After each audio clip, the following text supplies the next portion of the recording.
Hello दोस्तों, नमस्कार। मैं दिनेश कुमार आप सबका स्वागत करता हूं आपके अपने YouTube channel Bundelkhand wifi study में। आज मैं आपके लिए लेकर आया हूं भौतिक विज्ञान की क्लास, जिसमें हम लाइट चैप्टर पढ़ रहे थे। पिछली क्लास में मैंने आप लोगों को लाइट के बारे में सब कुछ पढ़ा दिया था कि प्रकाश क्या होता है और प्रकाश में कौन कौन से गुण होते हैं, वो सब कुछ मैंने आपको पढ़ा दिया। आज हम प्रकाश के बारे में अगला टॉपिक पढ़ेंगे। प्रकाश का परावर्तन क्या होता है, प्रकाश के परावर्तन के बारे में पढ़ेंगे और दर्पणों के बारे में भी पढ़ेंगे।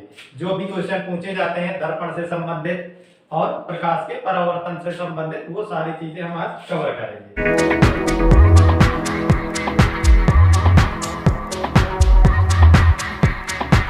तो इसके बारे में शुरू करने से पहले मैं कुछ चीजें और आपको बता दूं प्रकाश के बारे में, जो मैंने कल आपको पढ़ाई थी। मैंने आपको बताया था कि प्रकाश क्या है। एक प्रकार की ऊर्जा होती है। प्रकाश एक प्रकार की ऊर्जा होती है जिसकी सहायता से हम संसार की सारी वस्तुओं को देख सकते हैं। बिना प्रकाश के हम किसी भी वस्तु को नहीं देख सकते। प्रकाश के माध्यम से ही किसी भी वस्तु को देख सकते हैं। और प्रकाश का वेग सबसे ज्यादा कहाँ होता है? निर्वात में होता है। निर्वात में मैंने पढ़ाया था सबसे ज्यादा प्रकाश का वेग होता है। और कितना होता है निर्वात में? 3 × 10⁸ मीटर पर सेकेंड, यानी कि 3 लाख किलोमीटर पर सेकेंड वेग होता है निर्वात में। और जैसे जैसे यदि यह माध्यम सघन होता जाएगा तो माध्यम के सघन होने पर प्रकाश की चाल में क्या होता है? कमी होती जाती है। प्रकाश का वेग धीमा होता चला जाता है जैसे जैसे सघनता बढ़ती जाती है। तो निर्वात में और वायु में दोनों जगह प्रकाश की जो चाल होती है वो 3 × 10⁸ मीटर पर सेकेंड होती है। यदि अगर हम इसके अलावा जल में जाते हैं तो हमारी चाल और घट जाती है। हम जब जल में जाते हैं तो 2.25 × 10⁸ मीटर पर सेकेंड हो जाती है, यानी कि 2,25,000 किलोमीटर पर सेकेंड हो जाती है। जैसे जैसे सघनता बढ़ती है वैसे वैसे चाल में कमी आ जाती है। और प्रकाश के वेग की खोज किसने की थी? ये मैंने आपको बताया था, रोमर ने की थी प्रकाश के वेग की खोज। और प्रकाश किस प्रकार की तरंग है, ये सबसे कई बार क्वेश्चन पूछा गया है कि प्रकाश किस प्रकार की तरंग होती है। तो आप याद रखना, प्रकाश क्या है? एक अनुप्रस्थ तरंग होती है। प्रकाश एक अनुप्रस्थ तरंग होती है, ये आप याद रखना। ये पॉइंट डायरेक्ट पूछ लिए जाते हैं पेपर में, आप इनको याद रखेंगे। अब हम अगला टॉपिक अपना शुरू करते हैं, प्रकाश का परावर्तन। प्रकाश के परावर्तन के बारे में पढ़ते हैं। चलिए तो शुरू करते हैं। प्रकाश का परावर्तन क्या होता है? परावर्तन, प्रकाश का परावर्तन। आप इस टॉपिक के बारे में आपको पढ़ना है तो सबसे पहले आपको ये जानना पड़ेगा कि प्रकाश का परावर्तन होता क्या है। तो जब प्रकाश की कोई किरण आती है, मान लो प्रकाश की कोई किरण जब आकर किसी भी चमकीले पृष्ठ से टकराती है और टकराने के बाद में यदि अगर वो प्रकाश की किरण उसी माध्यम में वापस लौट जाती है तो इस घटना को प्रकाश का परावर्तन कहा जाता है। मतलब जब प्रकाश आकर के किसी चमकदार प्लेट में गिरता है और उसमें गिरने के बाद में वापस उसी माध्यम में लौट जाता है, तो इस पूरी घटना को क्या कहते हैं? प्रकाश का परावर्तन कहते हैं। मतलब प्रकाश क्या होता है? उसमें टकराने के बाद में, जैसे मान लो कोई यहाँ पे पृष्ठ है, किसी पृष्ठ पर प्रकाश आता है। प्रकाश आने के बाद में क्या होता है? वो इससे टकराता है, टकराने के बाद में उसी माध्यम में वापस लौट जाता है। तो जब प्रकाश आया और टकराने के बाद में उसी माध्यम में वापस लौट गया तो इस घटना को हम क्या कहते हैं? प्रकाश का परावर्तन कहते हैं। मैं आपको आराम से पढ़ाऊंगा, आराम से पढ़ाने के बाद में आपको कोई कंफ्यूजन नहीं रह जाएगा। जैसे मैंने आपको क्या बताया, जब प्रकाश आकर के किसी पृष्ठ से टकराता है, टकराने के बाद में उसी माध्यम में वापस लौट जाता है, तो इस घटना को हम प्रकाश का परावर्तन कहते हैं। ठीक, अब इसके बाद में आगे की बातें देखते हैं क्या होता है। जैसे प्रकाश आया, मान लिया मैंने ये प्रकाश की किरण एक आई, आने के बाद में पृष्ठ से टकराई और टकराने के बाद में उसी माध्यम में वापस लौट गई। ठीक, तो वापस लौटने के बाद में जो प्रकाश की किरण आती है तो इसको हम किस नाम से जानते हैं? ये जानना बहुत जरूरी है। आपको इन टॉपिकों के बारे में जानना जरूरी है क्योंकि इनसे भी क्वेश्चन पूछे जाते हैं। तो जो भी प्रकाश की किरण आती है इसको हम क्या नाम देते हैं? आपतित किरण। आपतित किरण कहा जाता है इसे। ठीक, और जब किरण टकराने के बाद में वापस लौटती है, परावर्तित होती है, तो उसको हम क्या कहते हैं? परावर्तित किरण। परावर्तित किरण कहा जाता है। ठीक, कोई कंफ्यूजन नहीं रहेगा। जो भी किरण आती है पृष्ठ पर टकराती है, उस किरण को हम क्या कहते हैं, आपतित किरण। और टकराने के बाद में जब उसी माध्यम पे वापस लौट जाती है तो उसे हम क्या कहते हैं, परावर्तित किरण। और जिस भी बिंदु पर आकर के ये टकराती है, जैसे ये बिंदु, जिस बिंदु पर ये आकर टकराती है उस बिंदु को क्या कहते हैं, इस बिंदु को कहा जाता है आपतन बिंदु। आपतन बिंदु, आप याद रखना क्या कहा जाता है, आपतन बिंदु कहा जाता है। ठीक। अब इसके बाद में एक बात और होती है इसमें, अभिलंब। तो अभिलंब क्या होता है, तो आपतन बिंदु से लंबवत खींचे, जो भी लंबवत रेखा खींची जाती है, आपतन बिंदु से जो लंबवत रेखा खींची जाती है, इस रेखा को हम क्या कहते हैं, अभिलंब कहते हैं। अभिलंब कहा जाता है इस रेखा को। जो भी क्या होता है, आपतन बिंदु से लंबवत खींची गई रेखा क्या कहलाती है, हमारी अभिलंब कहलाती है। ठीक। अब इसके मैं ये सारी चीजें क्यों पढ़ा रहा हूं, क्योंकि ये पेपर में पूछी जाती है। अभी देखना आपको क्या क्या पढ़ने को मिलता है। ठीक। पहले जो किरण आती है उसे आपतित किरण कहते हैं, वापस होके जाती है उसे परावर्तित किरण कहते हैं, और आपतित किरण जिस बिंदु पर आकर टकराती है पृष्ठ से उस बिंदु को आपतन बिंदु कहते हैं, और आपतन बिंदु से लंबवत खींची गई जो रेखा होती है उसको हम क्या कहते हैं, अभिलंब कहते हैं। ठीक। अब अभिलंब के साथ में जो आपतित किरण कोण बनाती है, मैंने क्या कहा, अभिलंब के साथ में जो आपतित किरण कोण बनाती है, इस कोण को हम क्या कहते हैं, आपतन कोण कहा जाता है। आप याद रखना क्या कहा जाता है, इसे आपतन कोण कहा जाता है। आपतन कोण। जो भी आपतित किरण अभिलंब के साथ में कोण बनाती है, अपोजिट साइड में ना बना देना, गलत हो जाएगा कि आप पृष्ठ के साथ में बना दें। आपको पृष्ठ के साथ में नहीं बनाना है आपको, कि मैंने क्या बताया कि जो अभिलंब के साथ में आपतित किरण कोण बनाती है उसे हम आपतन कोण कहते हैं, जिसे आई से प्रदर्शित किया जाता है। ठीक। और जो अभिलंब के साथ में परावर्तित किरण कोण बनाती है, इस कोण को हम क्या कहते हैं, यदि अगर जैसे मैंने क्या कहा, जो आपतित किरण होती है तो आपतित किरण आने के बाद में जो अभिलंब के साथ में कोण बनाती है उसे हम आपतन कोण कहते हैं, और जब अभिलंब के साथ में परावर्तित किरण कोण बनाती है तो इसे हम क्या कहते हैं, परावर्तित कोण। परावर्तित कोण, इसे हम आर से प्रदर्शित करते हैं। ये सारी चीजें होती है प्रकाश के परावर्तन में। अब ये आप पूरे, मैंने आपको सबको समझा दिया कि हमारी आपतित किरण क्या होती है, परावर्तित किरण क्या होती है, अभिलंब क्या होता है, आपतन बिंदु क्या होता है, आपतन कोण क्या होता है, और अब जो परावर्तित कोण होता है तो वो परावर्तित कोण क्या होता है। अब इसके जो दो नियम होते हैं वो नियम भी आपको मालूम होना चाहिए। दो नियम होते हैं इसके। दो नियम कौन कौन से होते हैं, पहला नियम क्या होता है कि जो हमारी आपतित किरण होगी और जो परावर्तित किरण होगी और जो अभिलंब होगा वो सभी एक ही तल पर होते हैं। क्या होता है, आपतित किरण, आपतित किरण, परावर्तित किरण, परावर्तित किरण और अभिलंब एक ही तल पर होते हैं, एक ही तल पर होते हैं। ये पहला नियम है। अब आप खुद देख लीजिए एक ही तल पर है कि नहीं। आपतित किरण, परावर्तित किरण और अभिलंब सभी क्या है, एक बिंदु पर मिल रहे हैं, आपतन बिंदु पर। ये सभी क्या है, एक ही तल पर होते हैं तीनों। पहला नियम ये। दूसरा नियम क्या होता है, दूसरा नियम होता है आपतन जो कोण होता है, आपतन कोण वो बराबर होता है परावर्तन कोण के। आपतन कोण बराबर होता है परावर्तन कोण के। परावर्तन कोण के मतलब जो हमारा कोण आई है वो बराबर होता है कोण आर के। ये दो नियम होते हैं प्रकाश के परावर्तन के, आप इन्हें याद रखेंगे। मैंने जो भी प्रकाश के परावर्तन के बारे में आपसे बताया वो सब कुछ ये है, इसी से क्वेश्चन पूछे जाते हैं आपसे। ठीक। अब इसके बाद में आगे हम पढ़ते हैं दर्पण के बारे में। ठीक। जो बहुत ज्यादा जहां से क्वेश्चन पूछे जाते हैं, सबसे पहले बात हम पढ़ेंगे समतल दर्पण के बारे में, जहां से क्वेश्चन बहुत ही ज्यादा पूछे जाते हैं। आप इस डायग्राम को इसी तरीके से बना लीजिए तो आपको कभी नहीं भूलेगा। ठीक। इसके बाद में मैं आपको पढ़ाता हूं समतल दर्पण के बारे में। तो समतल दर्पण से क्योंकि बहुत सारे क्वेश्चन, एक न एक क्वेश्चन अधिकतर पूछा ही जाता है प्रत्येक एग्जाम में समतल दर्पण से, क्योंकि सबसे ज्यादा क्वेश्चन समतल दर्पण से ही पूछे जाते हैं। ठीक। समतल दर्पण के बारे में पढ़ते हैं। समतल दर्पण होता क्या। ठीक। तो समतल दर्पण, समतल दर्पण में आपको क्या चीजें याद रखनी है, जो चीजें कि समतल दर्पण में जो हमारा प्रतिबिंब बनता है वो किस तरीके का बनता है, ये सब कुछ क्वेश्चन एक एक नंबर के बहुत ज्यादा पूछे जाते हैं। तो आपको याद रखना है कि इसमें समतल दर्पण में प्रतिबिंब हमेशा आभासी बनता है। कैसा बनता है प्रतिबिंब? हमेशा आभासी बनता है, जिसे आप काल्पनिक भी कहते हैं, आभासी या काल्पनिक। हमेशा प्रतिबिंब आभासी बनता है, ठीक, आभासी बनता है और काल्पनिक बनता है। और इसके बाद में क्या होता है? समान आकार का बनता है, समान आकार का।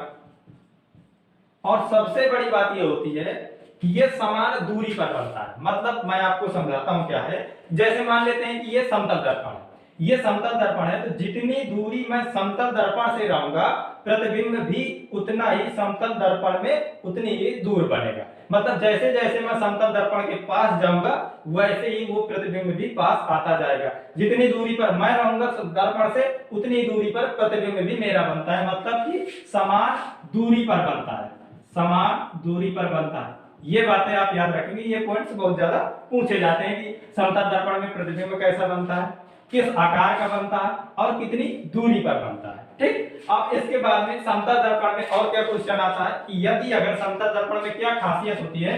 मान लो कि ये समतल दर्पण है, ठीक। समतल दर्पण में यदि अगर कोई यहाँ पे वस्तु है, यदि यार ये वस्तु समतल दर्पण में v वेग से दर्पण की ओर आए, मान लेते हैं कि जो v वेग से ये क्या कर रही है, दर्पण की तरफ आ रही है, तो जो प्रतिबिंब होगा इसका, तो जो प्रतिबिंब होता है इसका, तो वो प्रतिबिंब क्या होता है 2v वेग से वापस मतलब 2v वेग से आता हुआ प्रतीत होता है। ये क्वेश्चन बहुत ज्यादा पेपर में पूछा जाता है कि यदि अगर हम समतल दर्पण के सामने कोई वस्तु या हम स्वयं की बात करें, समतल दर्पण के सामने v वेग से जा रही है तो उसका प्रतिबिंब कितने वेग से आता हुआ प्रतीत होता है, तो 2v वेग से आता हुआ प्रतीत होता है। आप इसे याद रखना, ये क्वेश्चन बहुत ही ज्यादा पूछा जाता है। जब भी इस तरह का क्वेश्चन आए तो आपको तुरंत क्या करना है कि यदि हम v वेग से आ रहे हैं तो वो क्या करेगी 2v वेग से, मतलब दुगना वेग से आती हुई प्रतीत होती है। इसके समतल दर्पण के बारे में आप ये पॉइंट्स याद रखेंगे, ठीक। अब यदि अगर बात करें, ये तो हो गया कि यदि कोई v वेग से आती है तो उसका प्रतिबिंब कैसा होगा 2v वेग से आता हुआ प्रतीत होगा, ठीक। और समान दूरी पर बनता है, समान आकार का बनता है, आभासी और काल्पनिक बनता है।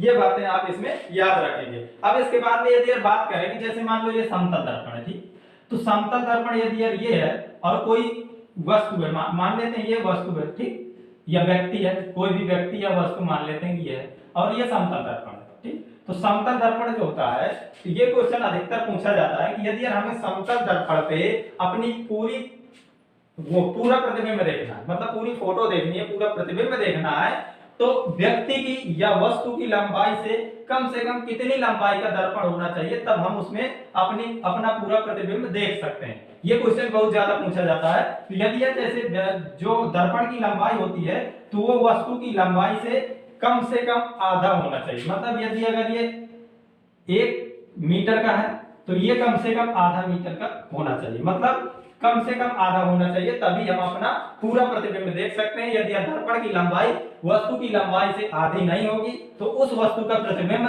समतल दर्पण में पूरा नहीं देखा जा सकता। पूरा प्रतिबिंब देखने के लिए कम से कम आधी लंबाई का दर्पण होना चाहिए। ये क्वेश्चन भी बहुत ज्यादा पूछा जाता है। अब मैं बात करता हूं जो कोण से संबंधित क्वेश्चन आते हैं, क्योंकि कोण से संबंधित बहुत ज्यादा क्वेश्चन अब पूछे जाने लगे हैं। जो पेपर में अधिकतर लोग क्या करते हैं, गलती कर देते हैं कंफ्यूजन के कारण। मैं अभी आपको बताता हूं, कभी आपके पास में कंफ्यूजन नहीं रहेगा, सारे कंफ्यूजन दूर हो जाएंगे कोण से संबंधित जो भी व्यक्ति गलत कर देते हैं क्वेश्चनों को। तो जैसे देखते हैं कि मान लो इस तरीके के क्वेश्चन आते हैं कि दो समतल दर्पण, मैं एक क्वेश्चन पहले लिख देता हूं फिर उसी से समझा दूंगा सब कुछ। जैसे इस तरीके के क्वेश्चन आ जाते हैं कि दो समतल दर्पण जो एक दूसरे से 90 अंश पर झुके हैं तो उनके बीच रखी वस्तु के कितने प्रतिबिंब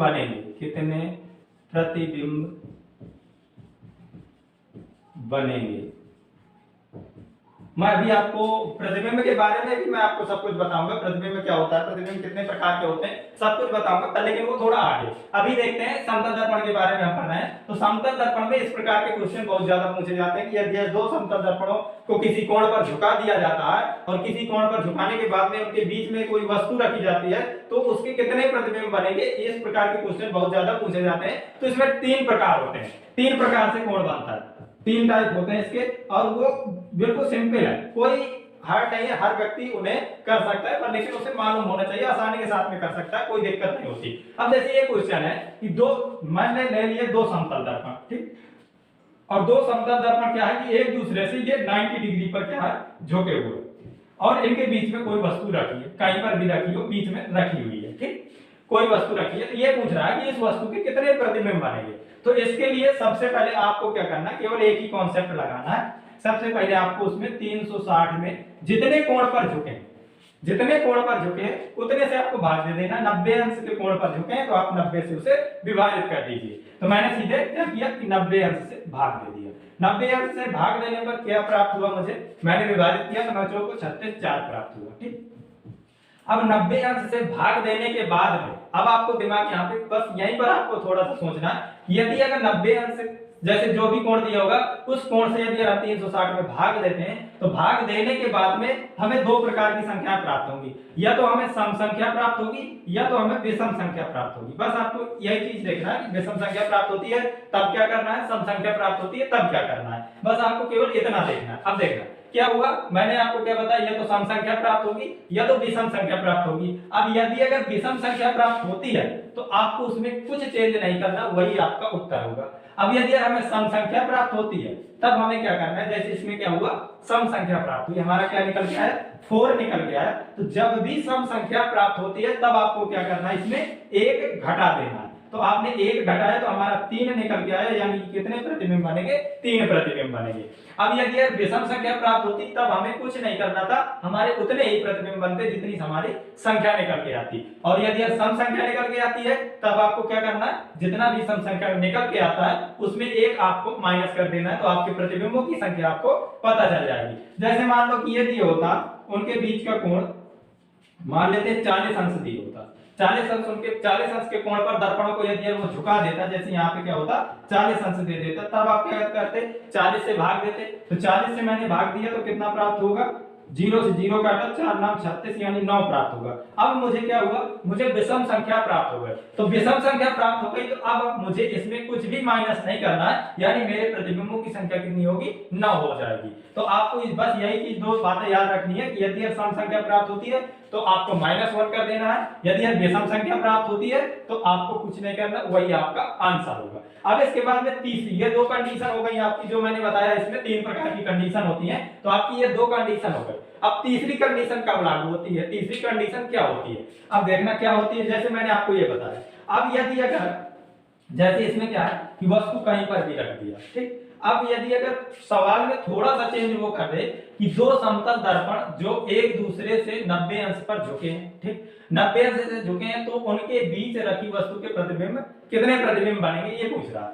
अब यदि इसी में थोड़ा सा वो चेंज कर देता कि वस्तु को उन दोनों दर्पणों के बीच में रख देता, यदि यार वस्तु को केवल इसमें क्या बोला उसने कि बीच में रखिए, पर लेकिन यदि यार वो ये दर्शा दे सवाल में, यदि यार वो ये दर्शा देता है कि जो वस्तु है तो वो दर्पण से जैसे 90 अंश पर दर्पण झुके हैं, तो ये बोल दे कि वस्तु दर्पण से 45 अंश के कोण पर रखी है, यानी कि क्या हुआ, बीच पर रखी है, बीच में रख दी उसने वस्तु 45 अंश के कोण पर दोनों दर्पणों से, और टोटल दर्पण कितना 90 अंश पर झुका। यदि ये दर्शा देता है कि वस्तु एग्जैक्ट बीच में रखी है, मतलब कि जैसे वो दर्पणों को 40 अंश पे झुकाता है तो वस्तु को बोल दे कि 20 अंश पे रखी है। यदि यार वो 60 अंश पे दर्पणों को झुकाता है, वस्तु को बोल दे कि 30 अंश पर झुकी है।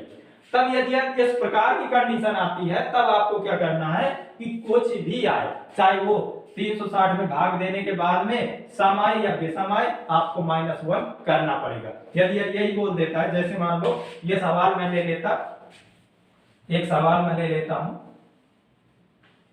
जैसे ये सवाल ले लेता कि ये क्या है कि दर्पण क्या है 40 अंश पर झुके, 40 अंश पर दोनों दर्पण झुके, पर लेकिन वस्तु कहाँ रखी है, 20 अंश पर वस्तु रखी। वस्तु उसने क्या किया, दर्पण से 20 अंश पर रख दिया, तो 20 अंश यहाँ भी हो जाएगा, बीच में रख दिया। तो जब बीच में रख देता तब आपको क्या करना, उसने दर्शा दिया तो आपको क्या करना है, भाग देना। भाग दिया आपने 40 से तो कितना आएगा, 9। 9 आने के बाद में -1 उसमें आपको करना पड़ेगा, यानी 8 प्रतिबिंब बनेंगे। यदि यार वस्तु को उसने दर्शा दिया कि वस्तु बीच में ही रखी है, तब आपको ये कंडीशन लगानी है। तो कोण से संबंधित यदि यार किसी भी प्रकार का सवाल आता है तो आप अब उसे आसानी से कर लेंगे, कोई भी दिक्कत नहीं होगी। अब आगे देखते हैं, गोली दर्पणों के बारे में थोड़ा सा पढ़ते हैं, फिर क्लास ज्यादा लंबी ना हो, इस वजह से थोड़ा उसे दर्पणों के बारे में पढ़ते हैं, और बाकी फिर दर्पणों से प्रतिबिंब कैसे बनाए जाते हैं उसके बारे में अगली क्लास में पढ़ेंगे। ठीक, तो अभी थोड़ा सा दर्पणों के बारे में पढ़ लेते हैं कि दर्पण क्या होते हैं। गोली दर्पण, तो आपको क्या पढ़ना है, गोली दर्पण के बारे में पढ़ना है। गोली दर्पण, गोली दर्पण। अब गोली दर्पण क्या होता है, तो गोली दर्पण क्या होता है कि जब किसी खोखले गोले से, जब किसी कांच के खोखले गोले से एक तरफ पॉलिश करके कोई भी दर्पण बनाया जाता है, तो उन दर्पणों को क्या कहते हैं, गोली दर्पण कहते हैं। मान लो जैसे ये मैंने एक खोखला गोला ले लिया, तो खोखला गोला ले लेने के बाद में यदि यार मैं बाहर से पॉलिश करता हूं तो अंदर तरफ को ये बन जाएगा हमारा, क्या बन जाएगा, एक दर्पण बन जाएगा। यदि यार मैं अंदर से पॉलिश कर देता हूं तो एक बाहर तरफ को दर्पण बन जाएगा। तो जो ये दर्पण बनते हैं, तो जो अंदर की तरफ दर्पण बनता है, जब बाहर पॉलिश करते हैं तो अंदर की तरफ जो दर्पण बनता है उसे हम कहते हैं अवतल दर्पण, अवतल दर्पण कहा जाता है। और जब अंदर की तरफ पॉलिश करते हैं तो वो क्या होता है, बाहर की तरफ जो दर्पण बनता है उसे हम कहते हैं उत्तल दर्पण, उत्तल दर्पण। इसे कहा जाता है उभरा हुआ भाग, और इसे कहा जाता है धंसा हुआ भाग। ठीक, तो ये दो प्रकार के गोली दर्पण होते हैं जो मैंने बताया आपको कि जो भी यदि अगर बाहर से उभरे हुए भाग में पॉलिश करेंगे तो अंदर की तरफ से जो भी दर्पण बनता है उसे हम कहते हैं अवतल दर्पण, और जब अंदर की तरफ से पॉलिश करेंगे तो जो उभरा हुआ भाग होता है उसे हम कहते हैं उत्तल दर्पण। तो दो प्रकार के दर्पण होते हैं। अब इन दर्पणों के बारे में थोड़ा सा जान लेते हैं। ठीक, इन दर्पणों के बारे में जान लेते हैं कि जैसे मान लो जो यदि हम उभरे हुए भाग में पॉलिश करते हैं, यदि हम उभरे हुए भाग में पॉलिश करते हैं, कोई एक खंड निकाल लिया, तो इस दर्पण को क्या कहा जाता है, इसे कहते हैं अवतल दर्पण। आप याद रखना, अवतल दर्पण कहा जाता है इसको। और यदि मैं बात करूं कि यदि अगर हमें उभरे हुए भाग में की जगह इसमें मैं अंदर के धसे हुए भाग में पॉलिश करता हूं, तो जो दर्पण प्राप्त होता है उसे कहा जाता है उत्तल दर्पण। आप इसे याद रखेंगे, क्या कहा जाता है, उत्तल दर्पण कहा जाता है।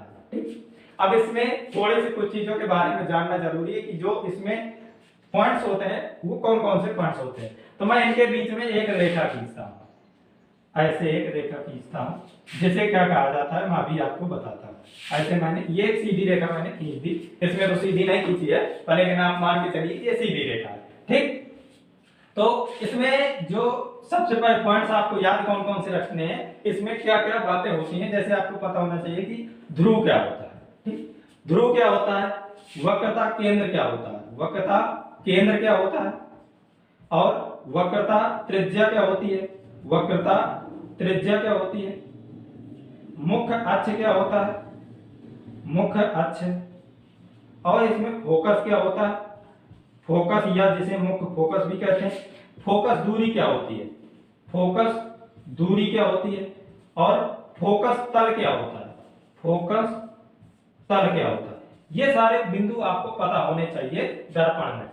जब आपको ये सारे बिंदु पता होंगे तभी आप दर्पण से प्रतिबिंब बना पाएंगे। और प्रतिबिंब में बहुत ज्यादा क्वेश्चन पूछा जाता है, रेलवे में, एसएससी में सबसे ज्यादा पूछा जाता है। ठीक, सबसे ज्यादा रेलवे और एसएससी में पूछा जाता है दर्पण बनाने में किस प्रकार से दर्पण बनता है। तो आपको ये पॉइंट्स याद रखना जरूरी है। एक तो ध्रुव क्या होता है, वक्रता केंद्र क्या होता है, वक्रता त्रिज्या क्या होती है, मुख्य अक्ष क्या होता है, फोकस क्या होता है, इसी को मुख्य फोकस भी कहते हैं। फोकस या मुख्य फोकस क्या होता है, फोकस दूरी क्या होती है, फोकस तल क्या होता है। ये सारे बिंदु आपको पता होना चाहिए। तो मैं एक एक बिंदु करके आपको समझाता चलता हूँ। परिभाषाओं के रूप में तो मैं नहीं लिखा रहा आप लोगों को, पर लेकिन मैं आपको समझाता चलता हूँ। आपका जैसी अच्छा हो आप उस तरीके से लिखते चलना। ठीक, तो जो ध्रुव होता है, तो ध्रुव किसे कहते हैं हम, तो दर्पण का जो मध्य बिंदु होता है, दर्पण का जो मध्य बिंदु होता है उस बिंदु को हम ध्रुव कहते हैं। जैसे ये इस दर्पण की बात करें यदि है, तो इस बिंदु जैसे ये जो मैंने मुख्य खींचा है, ये मध्य बिंदु से होकर जाता है, तो इस बिंदु को क्या कहते हैं, ध्रुव कहते हैं। तो मैं एक दर्पण में समझाता चलता हूँ आप लोगों को।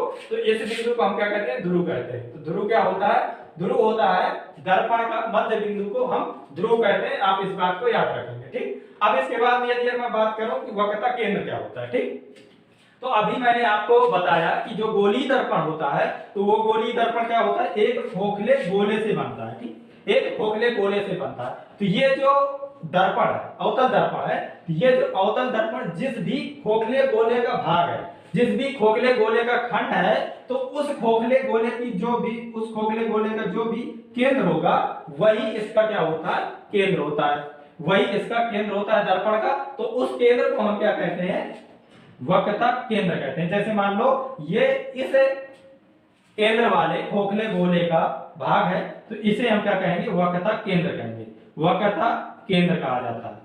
क्या कहते हैं, मतलब वक्रता केंद्र क्या होता है, जिस भी खोखले गोले का भाग होगा दर्पण हमारा, उसका जो केंद्र होता है, उसी के केंद्र को हम क्या कहते हैं, दर्पण का वक्रता केंद्र कहते हैं, ठीक। अब इसके बाद में यदि मैं बात करूं वक्रता त्रिज्या को, तो जिस भी खोखले गोले का दर्पण भाग होता है, तो उस गोले की जो त्रिज्या होती है, उस त्रिज्या को हम क्या कहते हैं, जैसे ये गोले का मान लेता हूं मैं, ये जो दर्पण है इस खोखले गोले का भाग है, तो इसकी जो त्रिज्या होगी, उस त्रिज्या को हम क्या कहते हैं, वक्रता त्रिज्या कहते हैं। ये जो होती है इसे वक्रता त्रिज्या कहा जाता है। इसे क्या कहते हैं, वक्रता त्रिज्या।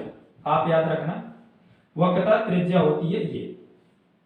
और मैं आपको बता दूं, जो ध्रुव होता है इसे P से प्रदर्शित किया जाता है, जो वक्रता केंद्र होता है इसे C से प्रदर्शित किया जाता है, और जो वक्रता त्रिज्या होती है इसे R से प्रदर्शित किया जाता है। आप ये बातें भी याद रखेंगे, ठीक। अब इसके बाद में अगला बिंदु देखते हैं। अगला बिंदु क्या दिए, मुख्य अक्ष। मुख्य अक्ष क्या होता है कि मुख्य अक्ष हम उसे कहते हैं जो वक्रता केंद्र और ध्रुव से होते हुए एक समांतर रेखा जाती है, जो ये है, इसे हम क्या कहते हैं, मुख्य अक्ष कहते हैं। जो ध्रुव से वक्रता केंद्र और ध्रुव से होते हुए जो समांतर रेखा जाती है, उसे हम कहते हैं मुख्य अक्ष। तो इसको हम क्या कहेंगे, इसे हम मुख्य अक्ष कहेंगे। ये हमारा क्या है, मुख्य अक्ष है, ठीक। अब इसके बाद में यदि मैं बात करूं फोकस की, जिसे हम मुख्य फोकस भी कहते हैं, तो फोकस क्या होता है, फोकस के बारे में आपको जब अच्छे बेहतर तरीके से समझ में तब आएगा जब आप इसके प्रतिबिंबों के बारे में पढ़ेंगे कि प्रतिबिंब कैसे बनते हैं। वो मैं आप लोगों को पढ़ाऊंगा, तब विद्वत ढंग से समझ में आ जाएगा कि फोकस वास्तव में क्या होता है। पर लेकिन अभी मैं आपको बता दूं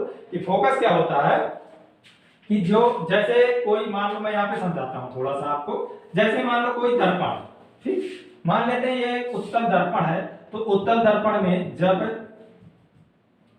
उत्तल दर्पण है, जब कोई प्रकाश की किरण मुख्य अक्ष के समांतर आती है, ठीक, मुख्य अक्ष के समांतर आती है, तो समांतर आने के बाद में दर्पण से टकराने के बाद में जिस भी बिंदु से होकर वापस लौटती है, तो मुख्य अक्ष को जिस बिंदु पर काटती है, उस बिंदु को कहा जाता है मुख्य फोकस।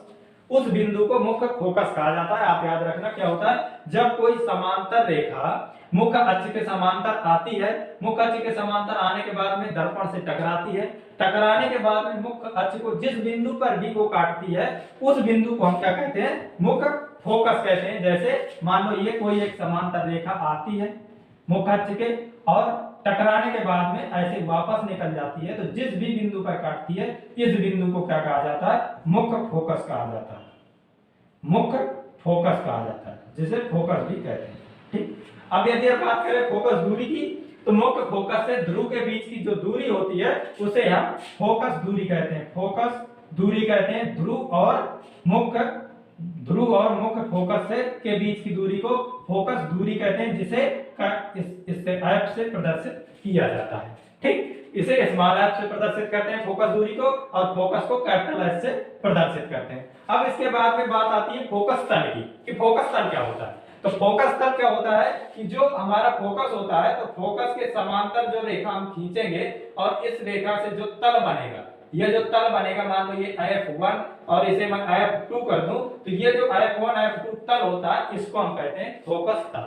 तो ये बिंदु होते हैं गोलीय दर्पणों पर, जो आप लोगों को पता होना चाहिए इसके बारे में, क्योंकि जब तक आपको दर्पण के इन बिंदुओं के बारे में नहीं पता होगा तो आप प्रतिबिंब नहीं बना पाएंगे सही से। और यदि आप प्रतिबिंब नहीं बना पाएंगे तो पेपर में तो जो क्वेश्चन पूछा जाता है तो वो इनसे नहीं पूछा जाएगा कि आपका फोकस क्या होता है, वक्रता केंद्र क्या होता है। पर लेकिन जब तक आपको इनके बारे में मालूम नहीं होगा तब तक आप प्रतिबिंब नहीं बना पाएंगे। प्रतिबिंब पूछे जाते हैं और जो मैं आपको अगली क्लास में पढ़ाऊंगा कि प्रतिबिंब कैसे बनते हैं गोली दर्पणों से, और इतने विधिवत तरीके से, बिल्कुल सिंपल तरीके से आप लोगों को बता दूंगा कि कोई भी दिक्कत नहीं होगी, आप आसानी के साथ में उन्हें बना लेंगे। याद करने की कोई जरूरत नहीं, जैसे मैंने इसमें आप लोगों को फिगर से सब कुछ समझाया, कोई भी परिभाषा नहीं दिखाई आप लोगों को, आप केवल इस फिगर को देखकर समझ जाएंगे कि हमारा ध्रुव क्या होता है, फोकस वक्रता केंद्र क्या होता है, वक्रता त्रिज्या क्या होती है, फोकस क्या होता है, फोकस के बाद में फोकस दूरी क्या होती है, और हमारा मुख्य अक्ष क्या होता है, फोकस तल क्या होता है। ये सब कुछ आपके